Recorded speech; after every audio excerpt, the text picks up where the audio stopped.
السلام عليكم، ازيكم حبايبي؟ عاملين ايه؟ يا رب تكونوا بخير. النهارده هنعمل الارنب بطريقته من اولها لاخرها. اول حاجه انت بتغسلي غسل. اول حاجه بتمسكي الارنب بعد ما تقطع، تغسليه كويس قوي بالخل والميه. تحت ميه جاريه، يعني تبقي بتنضفي فيه وبتشيلي من عليه الجلد المزبلق ده بايديكي، تشديه تحت ميه جاريه لحد ما ينضف. تبتدي بقى ان انتي تبداي بحط معلقه سمنه او زبده حسب رغبتك او حسب الموجود عندك. ما تقلقيش حتى لو هي سمنه، يعني مش البلدي. ما اي نوع سمنه، اي نوع سمنه المتاح عندك، حطي معلقه منه كبيره وابدأي حمري، اصدمي في الارنب، اعملي له صدمه فيه وش وظهر، يعني اتصدمت من الجنب ده تقلبيه على الجنب التاني.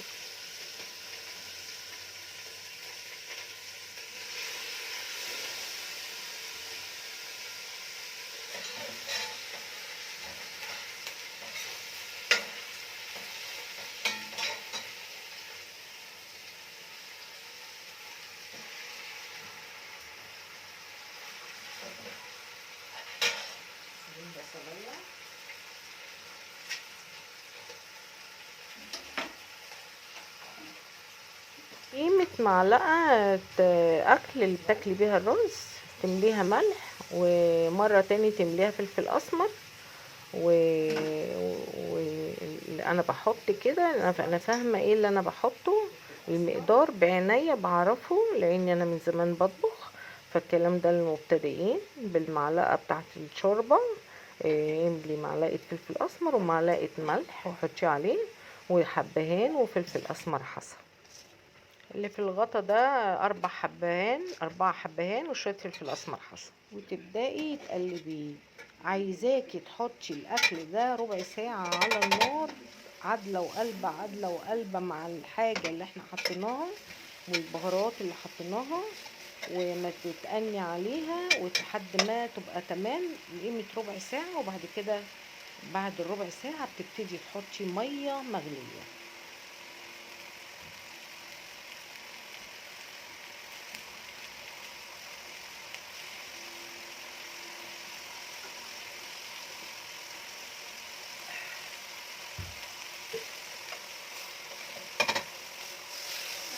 انا بعمل الحله كده عشان السمنه تمشي تحتيه كله، تبقى ميه واحده تحت كل الارنب من اوله لاخره، يبقى السمنه ميه واحده.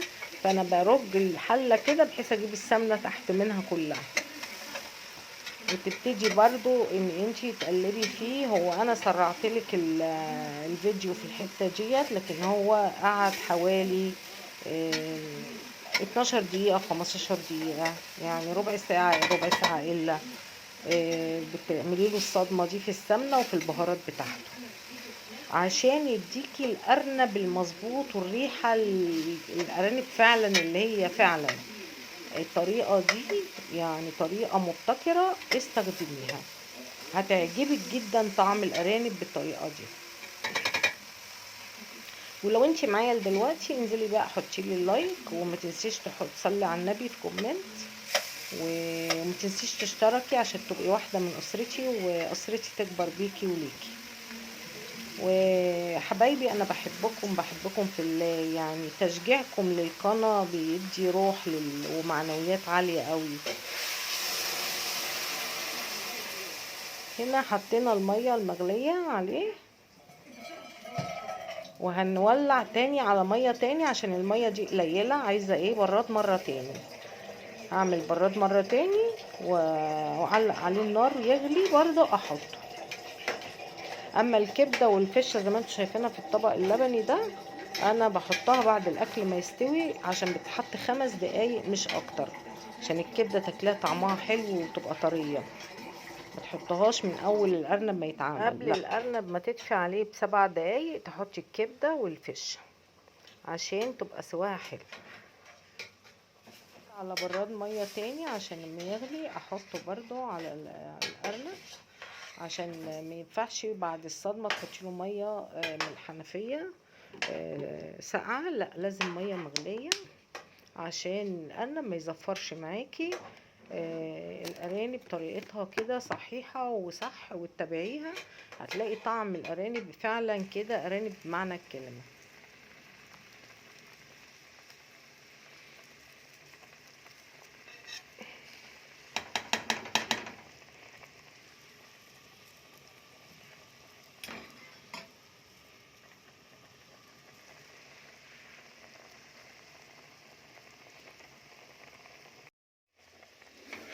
كده البراد التاني غلي ميته وحطيته على الارنب برضو، عشان برضو مش تقولي ما حطيتش مره ميه مغليه تكملي ميه ساقعه، لا يزفر ويبقى طعمه مش حلو. لازم الميه مغليه مرتين او الكماله تكون برضو بميه مغليه. غطيناه هنا وابتدينا بقى نعمل الملوخيه. بعد ما هو استوى حطيت كام معلقه شوربه على الملوخيه وهي مجمده. حطي عادي مجمدة، مش تستني لما تفك، لا حطيها وحطي عليها الشوربة المغلية وولعي عليها نار هادية، هتفك على مهلها وهتبقى طعمها خطير ما عندكش تسمع. ما تقلقيش يعني، مش تستنيها وتضيع وقتك، لا حطيها على طول في شوربة مغلية وولعي عليها. وهنا حطيناها في شوربة مغلية والأرنب اهو استوى، وحطينا الكبد والفشة، كبدة وفشة اخر غلوة، كبدة وفشة. وابتدينا بقى نحمر التومة.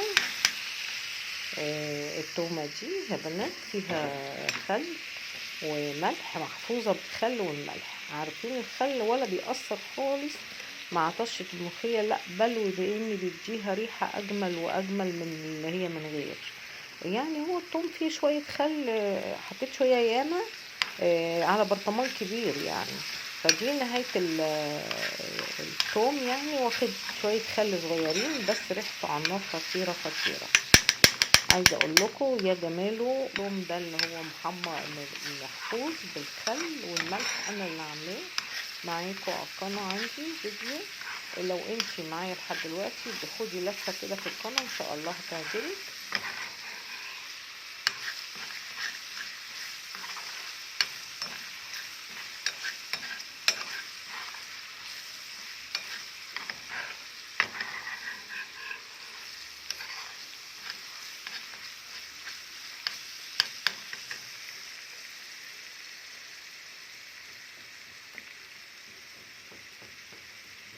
ريحة معايا يا حبايبي اكيد اكيد شمانة صح.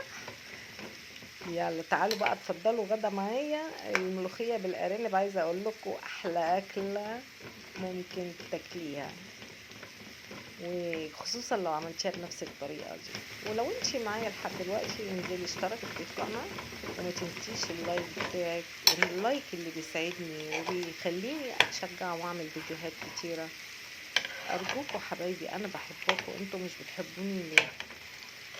يعني تشجيعكم ليا يعني وكرمكم ليا باللايك يعني هو مش هيكلفك حاجة، لكن بالنسبة لي كتير قوي وهدعيلك عليه قوي، لان هيشجعني، هيديني الحق ان انا اعمل تاني فيديو تالت. ما بقاش ما فيش ليا اي كومنت ولا اي لايك، فتلاقوني كسلت عن القناة ومش عايزة اعمل حاجة. فارجوكي ساعديني على النجاح وربنا ينجحك يا رب.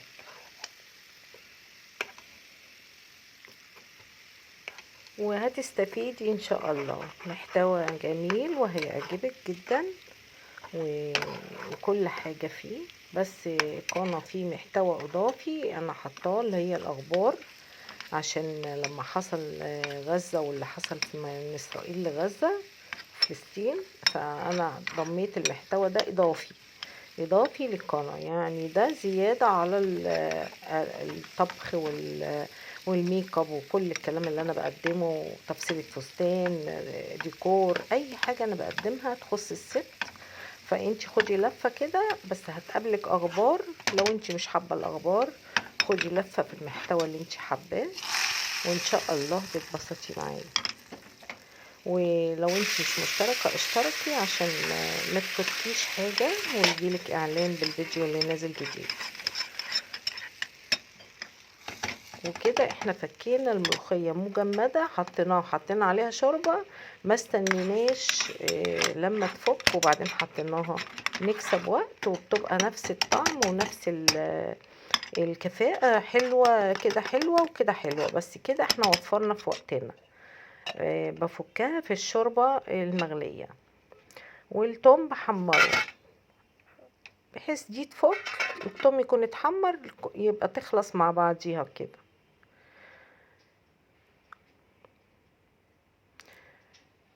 ما تنسيش ترفعي الفيديو باللايك. بحبكم وهتوحشوني، الفيديو مقرب يخلص، وعقبال ما اشوفكم الحلقة الجاية تكونوا وحشتوني كتير قوي. بحبكم قوي.